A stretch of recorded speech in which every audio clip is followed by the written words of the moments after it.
We're here.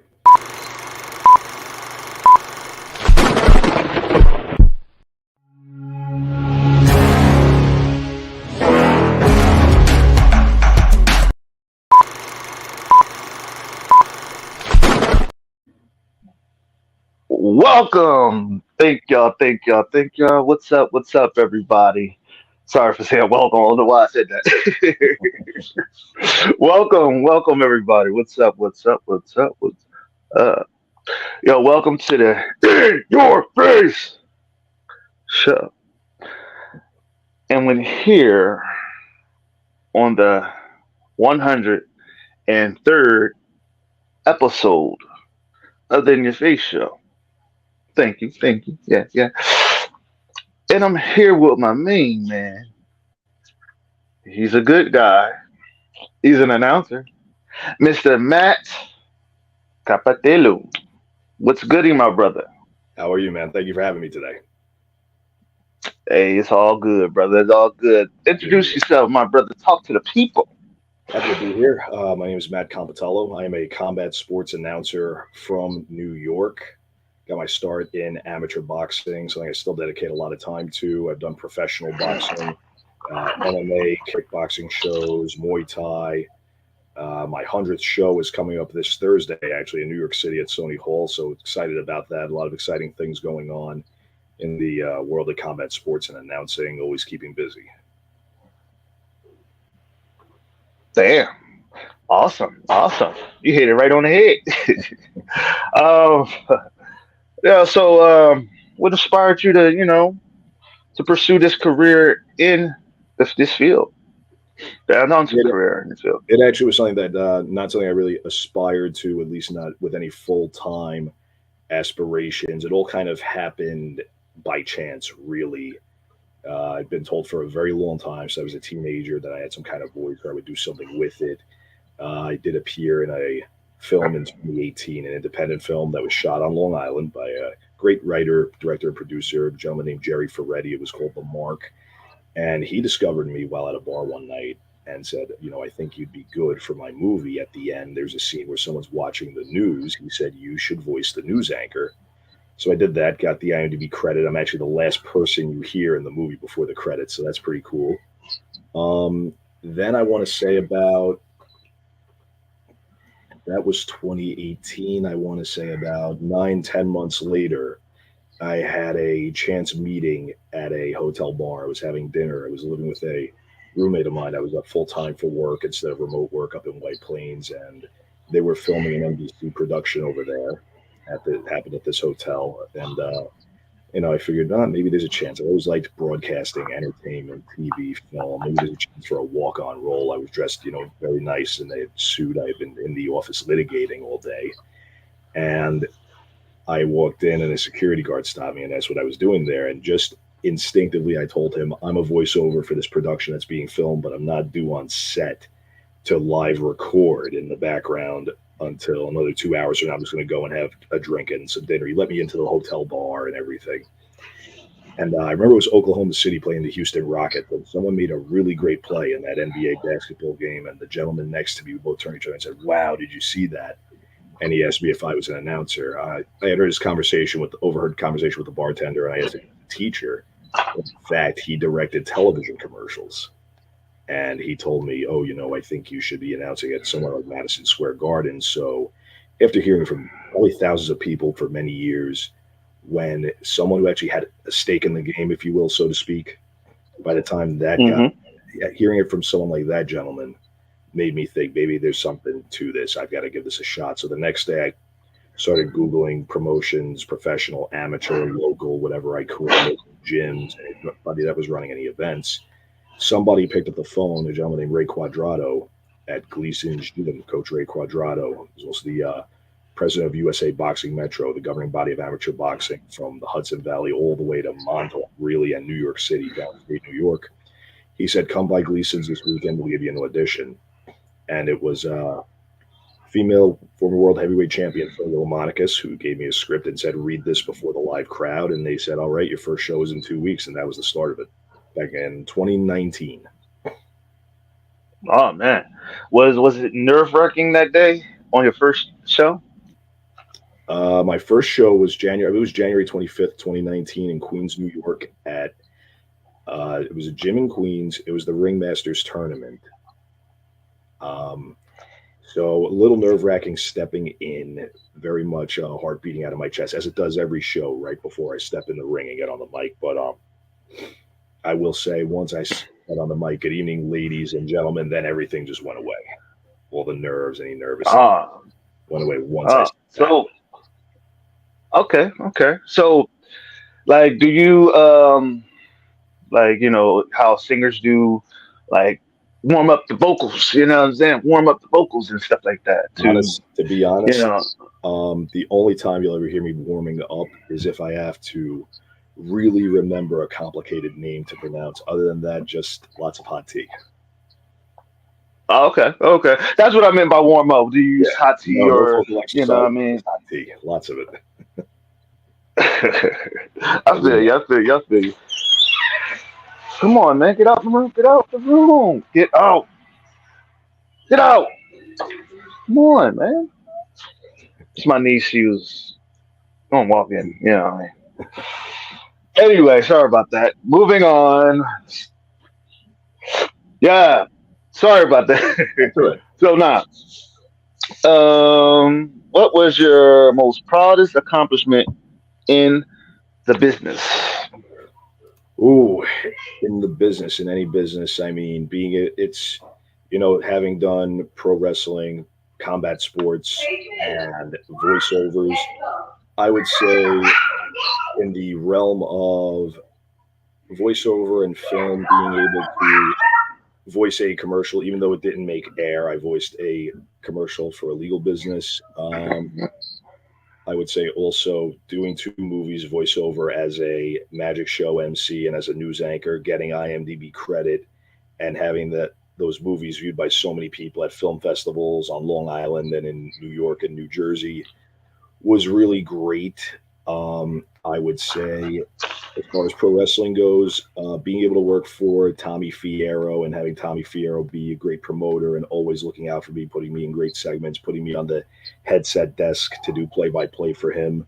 MC, the last '80s wrestling con he did in New Jersey was great, and being able to step into a boxing ring for my first show, to do it at Church Street Boxing, to do it at Gleason's, the world famous Gleason's Gym in Dumbo in Brooklyn. It's always really great to be able to step in there and still be invited to do shows there. Announcing the Ringmasters Championship Finals at the Hulu Theater at Madison Square Garden last year in front of about 5,000 people. That was another really great one. Being invited to MC events as well as amateur boxing shows at the world famous and renowned New York Athletic Club. I mean, that's the one. I think that show, the first one I ever did was in November of 21, was where, and I tell people that's where I felt like I had truly arrived in the business. Okay. Okay. Be able to, Awesome. Awesome. they were great to me there, and to be able to deliver them a quality product as an announcer, but under that roof and all that prestige all around you, and knowing that they have their own athletic club hall of fame in the building, it's something else. I guess it's similar to being under Madison Square Garden as a performer. All those ghosts of the past and all those legendary athletic feats that they accomplished. Now you're there in the middle of it. Right. Right. Right. You know, because I've always wanted to go to Madison Square Garden. You know what I mean? What Mhm. was it like being in that big venue with all those fans around you? What was it like? Well, Was it How did it feel? what a lot of people don't know about the Garden is that the Garden does have a few different buildings in it. Um, Okay.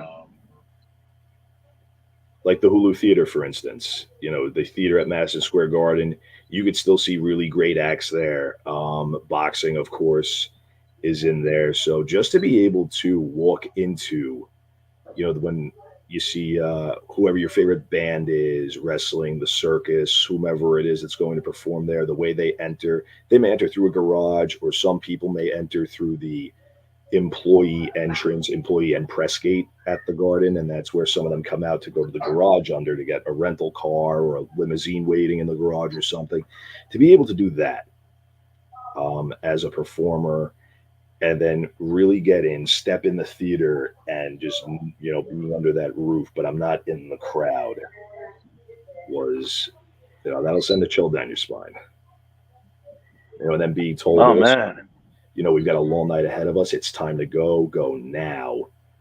Good evening, ladies and gentlemen. I ask that you all please rise for the singing of our national anthem, to be able to just do all of that under that roof. Yeah, man. It's I know it gets like, it makes you want to just get so pumped up during the shows and stuff like that. You're like, ah, we'll go through the wall. Makes you want to go through a wall, you know what I mean? That's, to be honest with you, that's how I get when I do this show. Hmm. It makes me feel like I can run through a wall and just be unstoppable, you Well, know. you have to have that no matter what you're doing, whether you're doing it in YouTube or the Garden, Hmm. Facebook Live. If you really, it's about production, it's about care. It shows the care that you put in. Sorry about that. That's okay. It shows the amount of care, Had to close the door. shows the amount of care that you're putting into the product. So, Right. So, what was what was the most emotional moment during the times of the shows? Do you have any emotional moments? um, not really.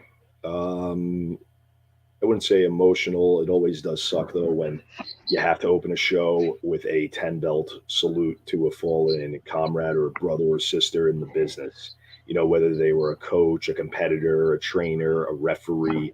What I would say, one of them, two of them that hit me the hardest were the deaths of referee Jeff Friedman last April, and last summer we lost Michael Biggie O'Connor, who was the senior official in USA Boxing Metro. Those two, because me and Jeff would be in the ring waiting for the competitors to come in and talking about our weekends or where were we working. He was, officiating the finals in Oklahoma or something, or I would have been working in the Westchester County Center announcing, and being able to. Me and Jeff had a very good rapport. Jeff was a friend, and Biggie, much like Sonia and Ray, took me under their wing, their knowledge tree. He was always ready with the decision, made sure I made the right call. So those two were just tough to stomach the first shows after they had passed away. Those two hit me the hardest. Okay. Okay. Sometimes yes, you have to, you know, do the show and you don't want to do the show because sometimes, you're in an emotional state right now and you're grieving. So, yeah, I mean, sometimes that can get in the way, you know what I'm saying? And, so I am deeply, my condolences to your guy, Oh, that died, I'm saying condolences, two great jobs. Hmm. But, yes, sir. So, you know, what are some of the most, who okay, who are some of the most hostilest crowd that you ever been in front of? I would say every crowd that I've been in front of in every single show was great. If there was one moment of hostility, it was coincidentally at Madison Square Garden. Some people in the crowd didn't like who I announced as the winner, and I'm not the one making the decision. I get the decision from the ringside judges, and they tell me, this was the scores, this is who won. There was an individual who got up and started shouting profanities and looked me in the face and said, "Yeah, you announcer, I'm also talking to you too. F you, you MF, all that." Like he was getting very hostile, but it's never a dull moment. So I would say that was the most hostile crowd I ever, at least Oh crowd member, shit! hostile crowd member. Damn! Oh shit! Have you ever had shit thrown at you during the show, like just ah, throwing beer Not at you and this shit? not during. I will say there was one venue in Queens that I guess it had to do with fans of one fighter were in the crowd, and near them were fans of another fighter who were in the final. They were in the final contest, the respective fighters. Um, at the end, people did start throwing things from. I don't know if it was up above in this particular venue on the second deck, Okay.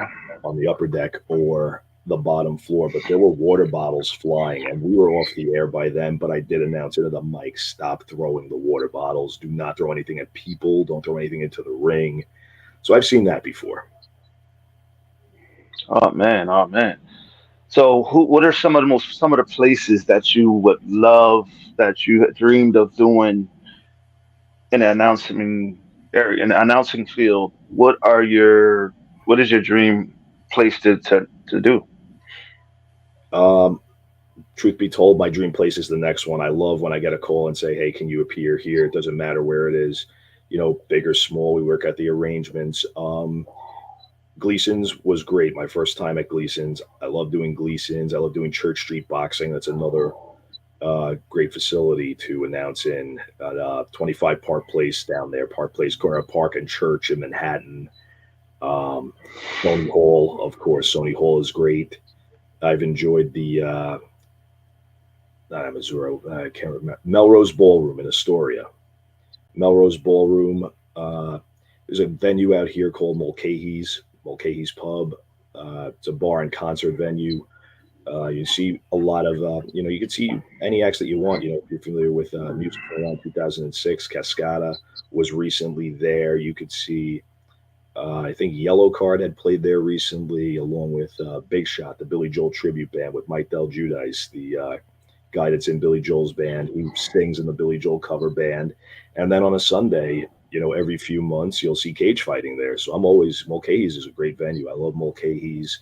I've done the Westchester County Center. I'm going to be working the Mid Hudson Civic Center up in Poughkeepsie. That's all. I always like going to Poughkeepsie, whether it's there or at a Gold's Gym or whatever the arena is in Poughkeepsie. I'll always be there. I've done the Mid Hudson Valley Sports Dome.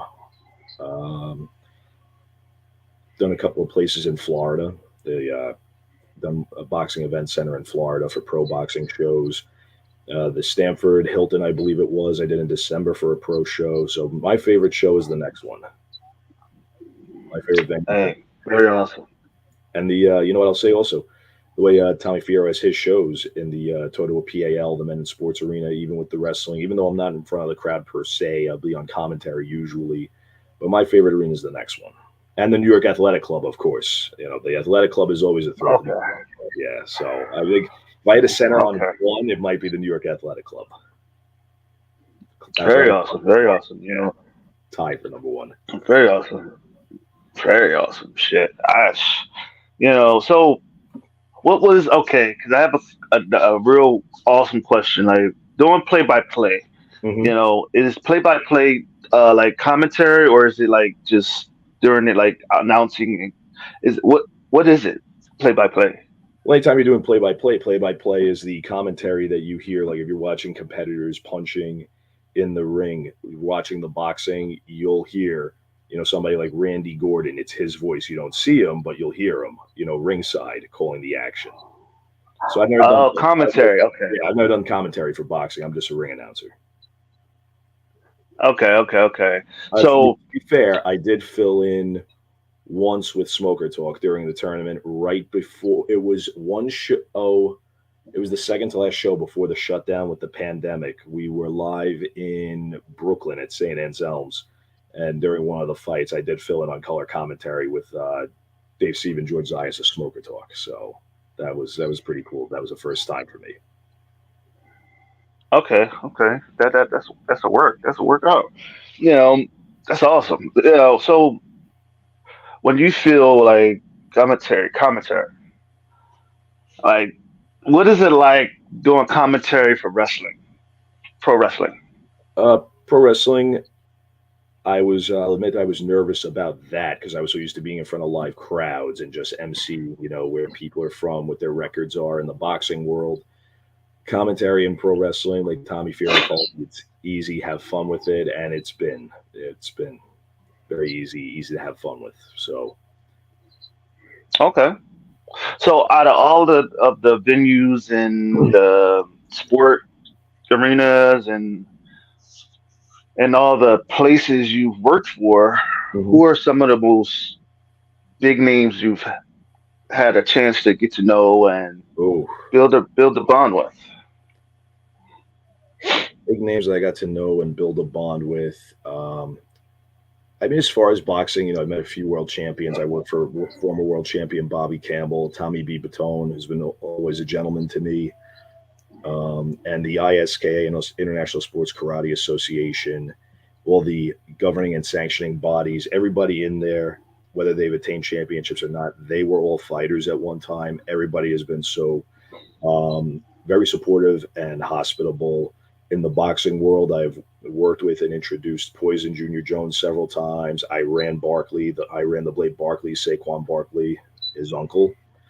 I did recently get to see Kalia Ali again. Such a wonderful lady, Muhammad Ali's daughter. She's a fashion designer, author, and spokesperson.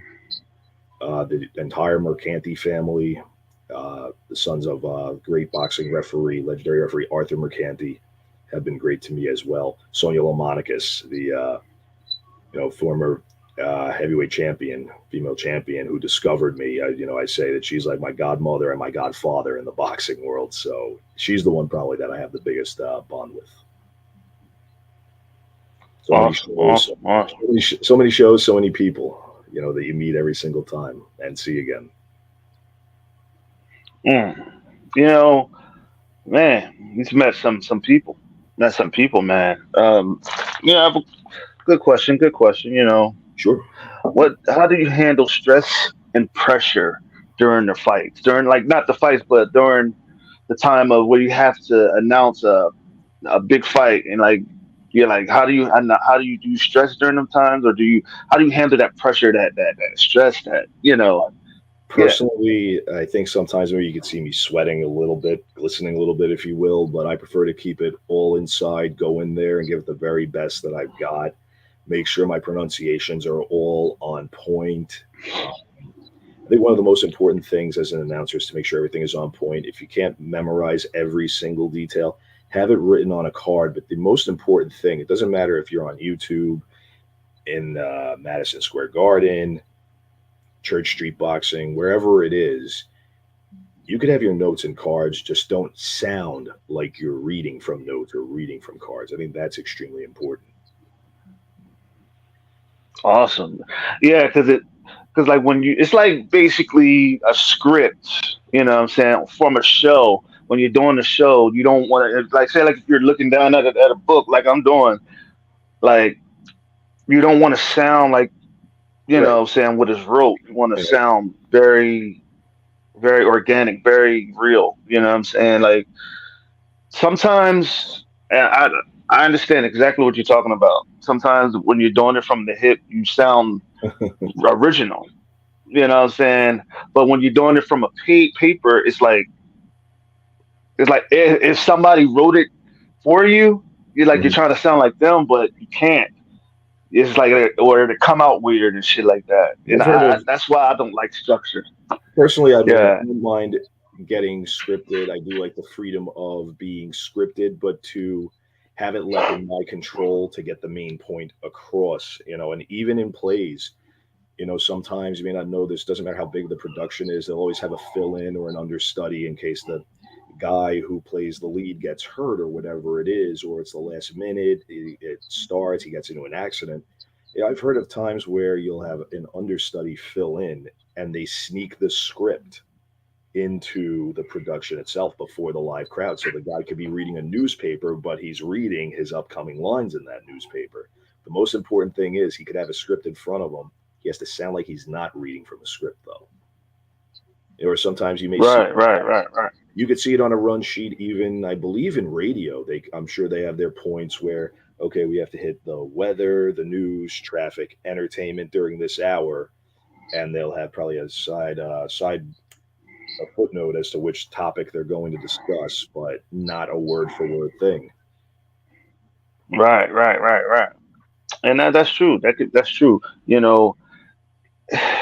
Being able to put the extra juice on your lines when you're reading from a paper or when you're reading from a book or when Mhm. you're reading from a script, you got to be able to speak in a way where people can feel you. You know what I mean? Where it Mhm. gets them rowdy, it gets them amped up. You know what I mean?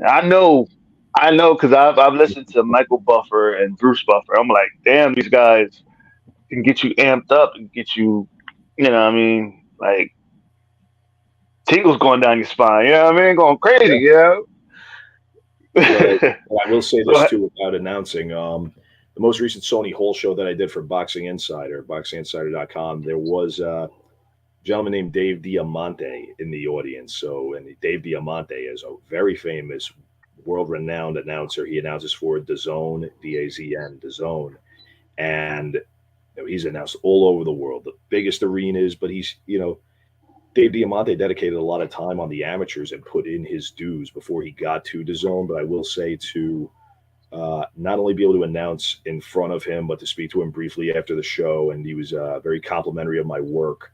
That was another big thrill. But at the same time, knowing he's there, that'll send a chill down my spine. You know, awesome, awesome, awesome, and man. there's people in that audience. So right, shoot, and that's yeah. You know, when you have somebody that you really look up to, you want to perform even better for them so that you can impress them. You know, Right. and you know, I would say keep going with it. I would say keep going with it. I would say, because it's your 100th episode, bro. 100 show. It's still coming up. You know Yeah. what I'm saying? Mm-hmm. Yeah, man. Like, you have a place in the business. And the thing about it is, man, not everybody can get there. Not everybody can get there. Not everybody will get there. And not everybody can do what you do. So, I mean, I would say put your all into it. And if you want to work more, work undercut on another part, you know what I'm saying? Do that. Mm-hmm. But I believe, man, man, you got some talent there. You Thank got a you. gift. And yes, sir. Yes, sir. I think that, you know, maybe WWE to call a call in for you, man. Call up, like, I want you to announce for the show. You know what I mean? Or AEW or the actual UFC a call in. You know what I'm saying? You just never know, like the stuff that or Bellator, whatever it's called, Bellator or Bellator something like MMA, that. yeah. Bellator. Bellator, yeah. Yeah, You know what it is. You never know who's listening when you speak, and it doesn't just apply to being an announcer. It could apply to being a physician, a lawyer, somebody, a custodian. Even it doesn't matter what you're doing. You're always selling yourself. We're all in the people business, constantly selling ourselves. You never know who's listening and who likes what they hear. So you also can't be afraid to exactly. consciously or unconsciously promote yourself if you're going to get Exactly. goals, if you're going to make it. You got to be able to promote. Exactly. Exactly. And you have to be able to, speak highly of yourself. You got to be able to have confidence doing what you do. Because if you ain't got no goddamn confidence, you ain't going nowhere. Because they look at your confidence before they look at the product. They Mhm. look at your body language. How you carrying yourself. You know what I'm saying? If you're just doing it all sluggish, like ladies Can't, and gentlemen, can't be a slouch about you it. know what I mean? That doesn't Yeah, you can't be a slouch. You got to be real. You got to be yes. You got to do it with some oomph into it, some spice. You know what I'm saying? right. Throw some spice on up in that stew. You know what I'm saying? Because you're cooking up something, and everything that you build, like you're building the stew, right? Mhm. And the confidence is a seasoning. Put that seasoning up there, and that confidence, bang. You put your talent in there. That's the vegetables, bang. You know what I'm saying? You put the meat in there, and that's your sheer, belief that you're going to make it, that you're going to be great. Bang. You know what I'm saying? No nervousness. Bang, that's another me. And you just stir that pot. And that's what it takes to be successful in anything you do. You On know what I top, mean? on top of And that, too, it's also, I think it's a lost art today, the concept of paying your dues. You don't just wake up one day, decide that, yeah, I'm going to do this. I'm going to go to Madison Square Garden. I'm going to do the next show there. It doesn't work that way. It's a road. You have to pay your dues, and that goes in everywhere. Nothing gets handed to you. right, If you want it, you could go out and take it, but you have to work for it. You got to put right. And that's yeah. the That's law. some people get it easily. Yes, some people get it easy. Mhm. And one thing I learned about some people that's get it easy, where like it get handed to them, Mhm. normally and all the time they fall flat on their face quick, fast. And one thing I learned about patience, you have to be patient with everything that you do, whether it is announcing, whether it is fighting, whether it is wrestling, anything you do, because you're not going to get there overnight. And if you do get there overnight, you're going to fall flat on your face overnight, sooner or later. Even as a boxer, I'm Well, sure, as an athlete, yeah. athletes put in the time, they put in the work. These athletes that you see in the tournaments and the ring masters, or you see on DAZN or on Top Rank on ESPN, Bruce Carrington, for instance. Bruce Carrington, I think, this part of the reason why he's my favorite guy to watch on Top Rank is because when I started in the amateurs, Bruce was in the amateurs, and you could see he was going to go pro someday, but he was there. He was taking the fights. He was winning, putting in the work. And to be able to see the fruition of that, the fruits of his labor, led him from, the amateurs to now being an undefeated pro in Top Rank, to me is pretty cool. But that's a guy who did the work. He paid his dues. hmm And that's something to be appreciative about. You know what I'm saying? Because nobody gets there on their own accord. You got somebody that's opening the doors for you. So all the people that you've impacted, he could have, what I'm saying, had a great show, or what I'm saying, great fight, and somebody saw it and wanted to open up another door for him. You know what I'm saying? And that is like, for example, okay, say like you do one of the big, like one big event, right? Right. And a person from WWE called is watching, a Right. spokesperson in WWE is watching the venue and the show, and or either a former wrestler is watching the show, like a legend or whatever, and he sees what you're doing and he sees great you're doing it.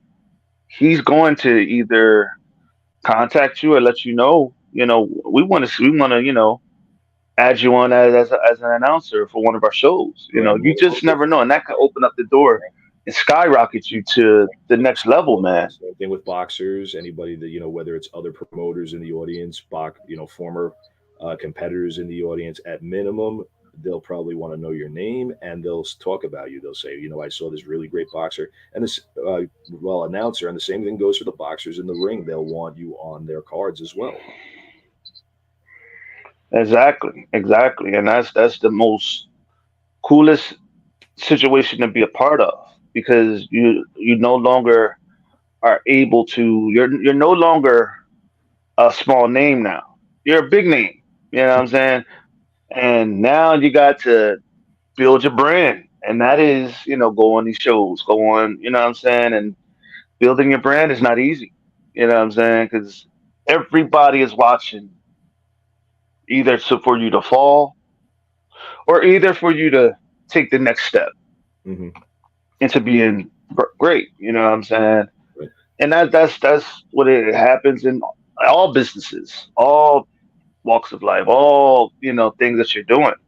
Hmm. You know what I'm saying? Because not everybody's gonna like what you do. And I'm quite sure you got haters. I'm quite sure you do. Quite sure you do. I'm quite sure you get people telling you you're a bad announcer. Da, da, da, da. Quite sure you get that. You know what I'm saying? But at least when you hear that, at least you don't let it get to you. You allow it to keep on pushing. You allow that in there so you can keep on pushing. That's fuel for you to keep going, to keep Well, pushing, keep knocking at that door. it's nice to receive compliments and any feedback whatsoever, good or bad. People will let you know, but I think it's also very important to not let the people that are gassing you up make you think that you're God. But at the same time, anybody who for some reason doesn't like what you do or thinks you're bad at what you do, you can't let them make you feel like you're nothing either. You still have to have that confidence and keep yourself very even keeled and centered inside, in order Right, right, right, right. and to keep improving. Take the feedback and work with it. And that's true. You know what I'm saying? Because a lot of that, you know what I'm saying? But I've learned to stay humble. Stay humble. And what I learned about humbleness it doesn't go come from the outside. It goes in the inside. If you're humble in your heart, it's going to show. You know what I'm saying? Humbleness is not an outward thing for people to like you. Humbleness is inside. Mhm. Because if you can't be humble on if you can't be if you if nobody's really looking on the outside, they're looking on the inside. If people know you for who you are as a good person, if they know your heart, they know you have a humble heart. You know what I mean? It's the But if character. you walking around, you're like, huh? It's character that matters. Character does matter. Exactly, Character matters exactly. And people, in a lot of different, not just in the sports world or the entertainment world. Character matters, and unfortunately, sometimes things are not often based on talent. Sometimes it can be based on favor or merit, but people can choose to favor someone because they have good character as well. Character and personality, they go a long way in this world. Doesn't matter what you do for a living. hmm.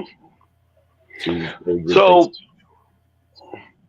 right, true that, true that. Right, that's true. That's true. So what are some of the who are some of the the most who are some of the inspirations that you watched that has helped you get where you need to be? Who people I watch now? That's a little bit of a tough question because isn't something. This is maybe something I thought about abstract and let it fall, slide right off my back growing up. But now I'm actually in it. I would say growing up, I mean, the top announcers growing up were Michael Buffer, Howard Finkel for the WWF. I mean, Michael Buffer especially. I mean, the best. Let's get ready to, and I'm not going to say it because it's copywritten and we're live. So I know everybody knows his famous phrase. And then Bruce Buffer came along with the UFC. I would also say it had a lot to do. What growing up, I was very into Teenage Mutant Ninja Turtles, the cartoon, WWF, and Batman, especially Batman, the animated series, the original run from '92 to '95 with Kevin Conroy, who had the best Batman voice of all time, in my opinion, and the '60s reruns with Adam West, who a lot of people know as Mayor Adam West on Family Guy. Adam West always had a voice about him and his delivery. And one thing I could recall watching growing up was always the 5 o'clock news, Eyewitness News, Channel 7, ABC.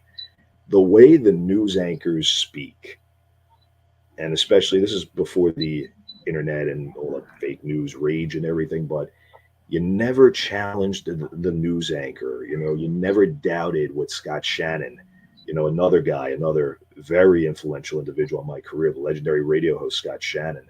You never doubted what they were saying on the radio. So constantly, hearing those announcers. Always, it was always very. We were always very in tune with the news. I should say I was growing up, Mhm. And just those news anchors. Awesome. For them, they always looked the part. They always looked very on point. hmm. They sounded on point and always delivered. That's very true, very true. You know what I mean, man? Like, I would all of the stuff that you're saying, man. Like it shows the people that have impact you. You know what I'm saying? And I feel that a lot of people can you can build on that, but you can also mess it up for yourself. You know what I'm saying? But you're very strong in what you're doing, man. And I heard you, and I was like, okay, I like it. You know what I mean? I like it because I mean, if you really look at it too, all those guys that you've named off, you know what I mean? What would it be like if you was in a the same venue or Madison Square Garden and it was in the other building across from you Hmm. and you got to meet those guys? What would you say? Well, the funny thing is, I've met Dave Diamante. I just got to, tell him that I liked his work. I enjoy his work. And, he said he liked my work too when I was in the ring. Scott Shannon, who I mentioned before, famous radio DJ, that was a radio interview that changed the direction of my career and something, just to be able to be on his program and interviewed for 2 minutes, but in the studio, that was something else. That was really great to meet him. I've met Scott Shannon several times. He recently retired. Anybody who influenced me, what would I say to them if I was performing and they were in the crowd or something? Just, Even Anthony Johnson from Channel 7 News, I still watch Eyewitness News almost every day to this day. And just to be able to go to somebody and say, thank you, I admire your work and thank them for being in attendance as well. Mm, That's what I would awesome. say. The only You and best know, thing I think I could say is thank you. very awesome. Very awesome. I just really feel, man, that you're a very, very good person. You're very Thank you. awesome. Very awesome when it comes to what you're doing, man. And not many people can do it. Announce just a job, man. Like, yeah, who name a person that wants to do announcing. You know what I'm saying? I think a lot of people want to do it, but I also don't think they realize it is work. People just think, oh, you go in, you grab a microphone, you say some names, and that's it. No, part of your job, you're part of the production. Timing, especially when you're working with TV. I learned the hard way that in the pros, TV runs everything. Sometimes you're not going to see it on camera, but I'm standing there, maybe I'll have my hand on my side, I'm tapping my leg or something out of nervousness. It's because TV runs things when you're in the pros. The production, and then they'll signal to you in an earpiece, okay, Matt, now is your cue. Now it's okay to speak. But Oh, it's awesome. not it's not the easiest thing in the world, in my opinion. It's not just coming in, reading some names, and that's it. Well, see, that's for a person that doesn't know. You know Yeah. what I mean? That's for a person that don't know, because you have to have some kind of structure, Hmm. because some things, if you allow it to go all freehand, it'll go bad.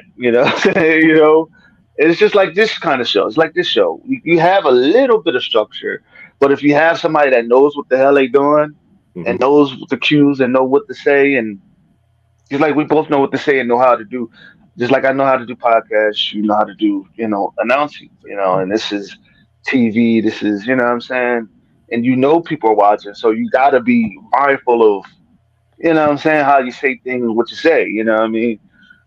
Well, you, of course, yours different. I mean, mine is different too. Mine's the same, but shit happens, right? You gonna say some shit, but If things so happen, the most what is? important thing is to roll with it. That's for sure. Just roll with it. Yes, You yes, made a mistake. Don't let them know you made a mistake. yeah. Like, don't just be like, I made a mistake in the middle Exactly. of a Don't sell it. live audience. They'll be like, what the fuck? Don't sell it. Whatever you do. Oh man, man. So, okay, what was your most memorable experience? Ooh, most memorable experience in what sense? In boxing and announcing and everything. Um, All of them.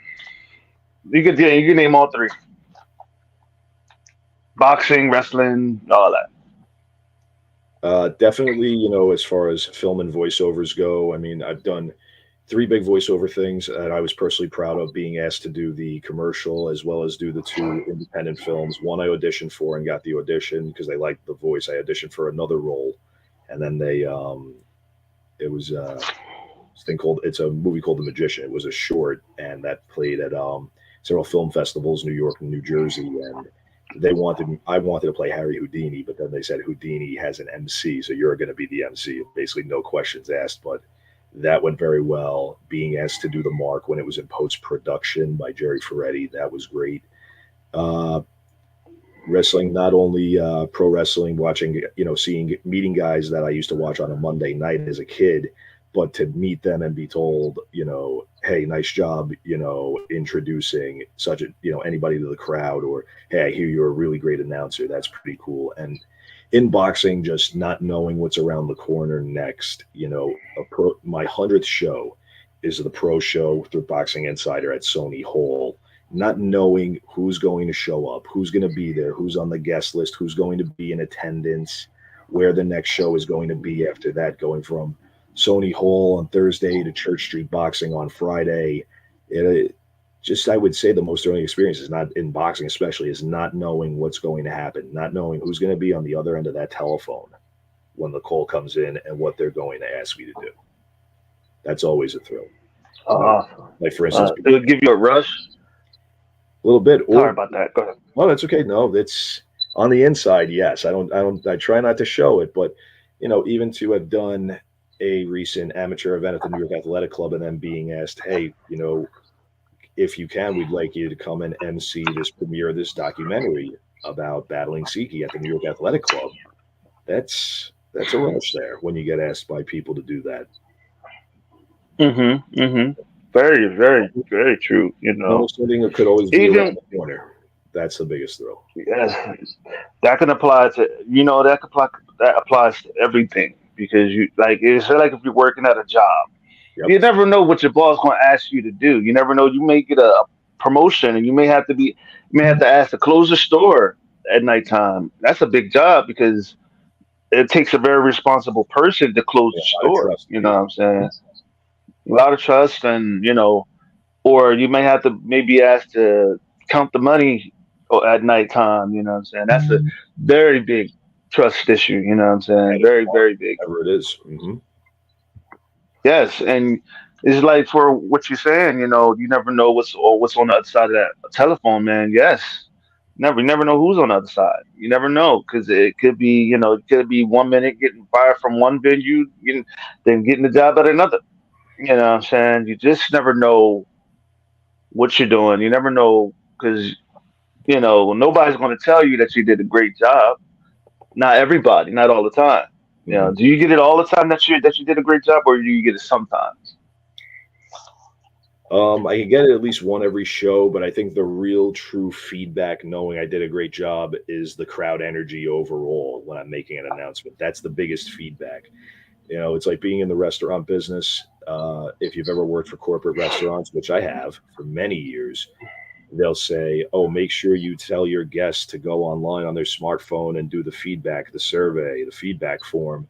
And some people, they just don't do that, especially if they're on a lunch break. They have to go back to a job that they have to worry about. They just wanted to come for a nice dining experience. But nonetheless, their feedback is in the gratuity that they leave you.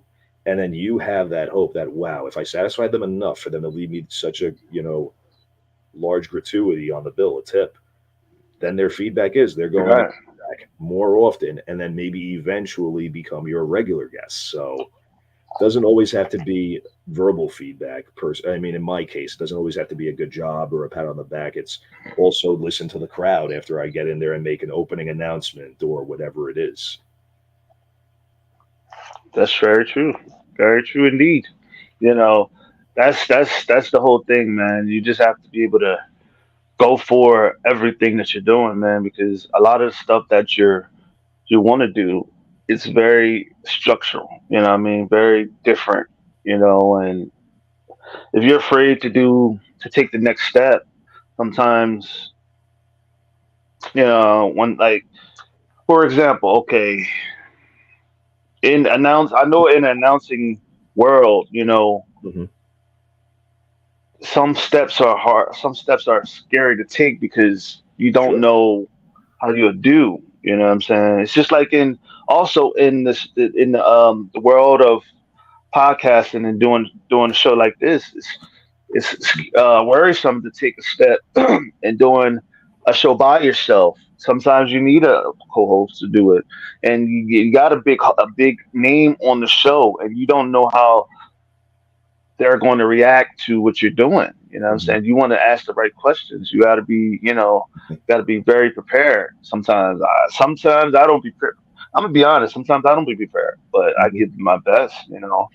I'll be honest with you. Well, I ain't gonna lie. it's also, I mean, taking a step, taking a chance, taking risk is part of life, and there's nothing wrong with that. But I think it goes for anybody. You just have to use your head and make it a calculated risk if you're going to take a risk. Exactly. Be You have brash. to be very. Yes, it has to be very smart to doing that. A smart decision. Yeah. If you take that risk, and you may lose some fans, but you may gain some followers. Risk versus And reward. exactly, exactly. And I want to ask you something. Sure. To you, what is the difference between a fan and what is the difference between a follower of your work? Um, I've never really pondered that. I'm sure that there could be people who follow but aren't as familiar as a fan or a fanatic, which is where the word fan comes from. A follower, I think, would just be familiar with work in passing, so to speak, or some just somewhat familiar. A fan, I think, is somebody who actually invests something in it, something more up here is invested to be a fan or a fanatic of anybody's work, not just mine. Want me to break it down? Sure. Want me to break it down how I would say it? Well, yours is awesome too. You know what I'm saying? I like yours. I like yours too. Thank you. I love it. I love it. That's it. Also, to Mhm. add on top of that, I would like to give my perception on it. You know what I'm saying? I know y'all heard it, but y'all gonna hear it some more. um, a fan and a follower. Mhm. To me, a fan is somebody who, yes, is a fan of your work, but they're not invested in the person that you are. And when you show certain characteristics of the person you are, some of them not gonna like that. Right. Fans won't like that. They not invested in that. They invested in your work. You know what I'm saying? If you stop doing the work that you're doing and they invested in it, what they gonna do? They're gonna go to the next man, or the next person that's doing the same work you're doing and invest in them and invest in their work, right? But when you have a follower is invest in your work, even if it's shitty, even if it's good, they're invested in you and they love what you do and they love who you are and they love you as a person because they're invested in you, your work, and who you are. You know what I'm saying? Yeah. So, which one would you rather have?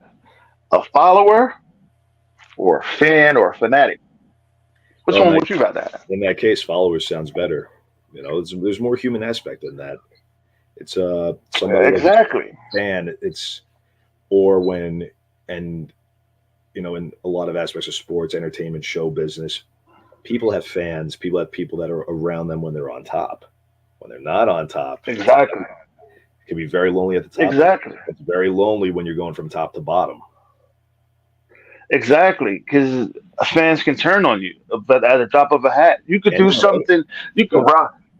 Yeah, you could rob a bank and be like, "Oh, hold up this bank with some money," and you can lose all kinds of fans, all the fans and everything, right? hmm But you won't lose your followers because your followers love you as a person and they know who you are. They know what you're all about, and they know you wouldn't do that. But they also know even if you did it, you're not they're not a bad person. You could have just done it because you wanted your money. You know what I'm hmm saying? And you could have done it, hey. But that don't mess up the person that she is just because you made an action that wasn't good. You know what I'm saying? Just because you committed a crime doesn't mean that you're a bad person. Doesn't mean you are a vicious, malicious person. Even if a person murders somebody, that doesn't mean that that person is bad. Their motives or their actions may have been fucked up, but the person that they is, no, no, it's not fucked up. They Not just everything. messed up. They made a mistake. Not everything's black and white. Not a, There's yeah. a lot of circumstantial, a lot of circumstance involved. Exactly. There's a lot of things that goes into getting murdering somebody. There's a lot of things going into that. There's a lot of things going into um a fan. They Right. invested in your work. hmm Yeah, they invested in your work. They're invested in what you're doing. But having fans is like this. Putting your effort into fans will be that's like putting your effort into a girl that will not be that is all about the money. That won't reciprocate It's all exactly. about the money. No. You're All not about the getting money. there's You know what I'm saying? ROI, return on the investment. That's Exactly. return on If investment. if you invest in a gold digger, you know good and damn well she's out for the money and out for the fucking thing what you can do for her. So when the motherfucking money runs out and you ain't got shit, where's she gonna be? She's Right. gonna be on the next motherfucking dick, sucking his dick for some money. Well, that And that goes or for for any aspect of life. You always have to be, no matter what your career is or what you do, what your social status is. If how anybody cares about social status, but when whatever you do, you just have to have enough sense up here to surround yourself with the right people. You can't go exactly. with your head through in the clouds. You got to wake up every day and be on alert. Go out, do your work, and just Hmm. you have a loyal circle around you. Yeah. Because if you ain't got no lawyer circle around you, your ass is hit. Your money getting Done. taken, your sanity is getting taken, Yeah. and who you is gonna, you know what I'm saying, gonna fuck up. You're gonna turn. You're gonna change. You know what I'm saying? And you don't want that. Nope. You want to surround yourself with people that are not yes men, Mm. that will hold you accountable, that will build you up as a person, and that will have your back when times are rough and tough. When the Because you're chips are going to need down, somebody. when the chips are down, you see who's You're going to rooting. need to trust somebody. Yes, you're going to need to trust somebody. Hmm. But not everybody has that loyal friend nowadays. There's no loyal friends nowadays out of here. Out here, there's only what you can do for you, for not for you, but for that next for that person. Blessed And to if you say don't do that I that for don't that find it. person, Blessed to say that I didn't exactly. have any of them. So very thankful for that. Yes, you're very blessed. Yes, you're very blessed. You know what I'm saying? Not everybody has a best friend or a friend that they can call and say, "Yo, bro, hey, I need your help." Not everybody's going Mhm. to be there for you. You know what I'm saying? But thank you for letting me get in on that spotlight. No, no, nah, thank you for thank you for letting me get on that subject. But I have another question for you though. Sure. Hmm. How do you stay focused and motivated? Um, not, And all the stuff you do. especially because I love what I do, not getting complacent, not getting complacent, and kids. Yeah, I think I look at it as kids.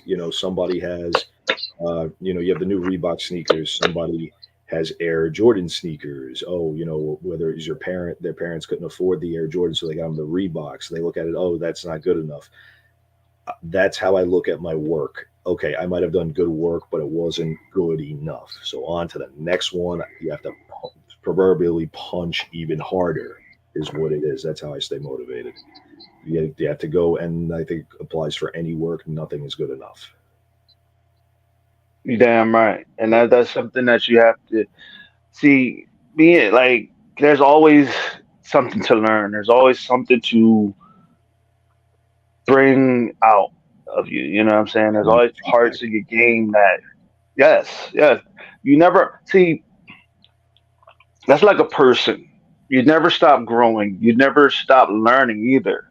Hmm. Well, when it comes to stuff that you want to do, you can master that, but you can't master being a human being because there's always something that you're going to learn. There's always parts of you that you need to work on. Always parts. Always something in you. You're never going to become perfect. You're going to die.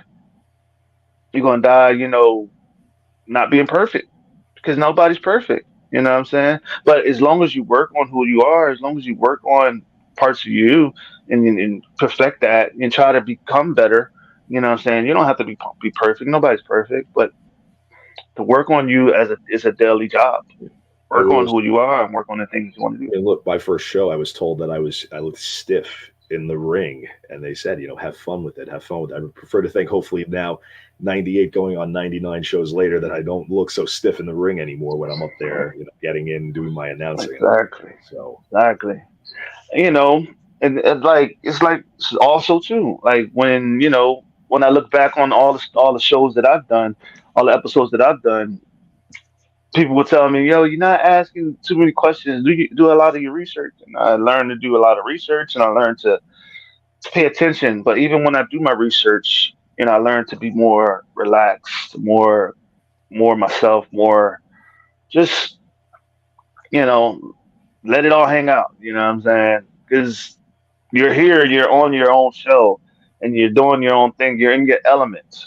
You know what I'm saying? Not that I wasn't myself, but it's just when you're doing the show, you want to be very relaxed. And yeah, so I understand how you feel. I understand what you're talking about very well, very well. That goes for every little thing that you do. You know what I mean? But so, uh do you have something else to tell the people? Matter of fact, hold on. There's sure. a part of the show, Hmm. the segment of the show where I give you 60 seconds to promote the next event that you're going to be on. which is your 100th episode, 100th show. Sorry about that. I'm thinking about the show that I'm on right now. The 100th show that you're about to embark on. Why don't you promote that? You know, Sure. the venue and everything. 60 seconds. All right. Well, the next show I'm doing is my 100th show in boxing and combat sports. Going to emanate from the Sony Hall in Manhattan. It's the venue that's across the street from where they do the play Hamilton. That's for Boxing Insider, boxinginsider.com, and Ticketmaster will have event information and tickets. The day after that, on Friday the 24th, I will be at Church Street Boxing in downtown Manhattan. More pro shows. I've got one coming up for Star Boxing on March 4th in New Jersey. Mulcahy's. I'm going to be doing a show at Mulcahy's on, I believe it's March 12th. It's second Sunday in March. I'll be doing that. And hopefully, I hope to see everybody at the shows. I don't have any shows out of state just yet. Probably New Jersey and maybe Connecticut. Well, New Jersey, I'm doing a pro show April 1st, Bergen County Fight Night 2 at Biagio. So that'll be, I believe that's going to be a black tie event and boxing again. And hope to see everybody at the shows. And if not, maybe I'll be at a show in your town, hopefully. Awesome. So, is there, what is the advice you want to give to the future announcers coming in that really want to do the work that you're doing? I think the best advice that I could give anybody, because I, graduating college and then going through my own struggles trying to find a full time job and something that pays, is never give up at anything. Find what you need to survive and then pursue your passions. Stock away that money, survive, pursue your passions. Don't be afraid to speak, and don't ever be afraid to pay your dues. Very awesome. Very awesome. Very awesome. Thank y'all for watching. It's Thank been a you. blast. It's been awesome with my guy, Mr. Matt Capitello. And it's been that in your face Show. show. And we out. Peace. Take care, everybody.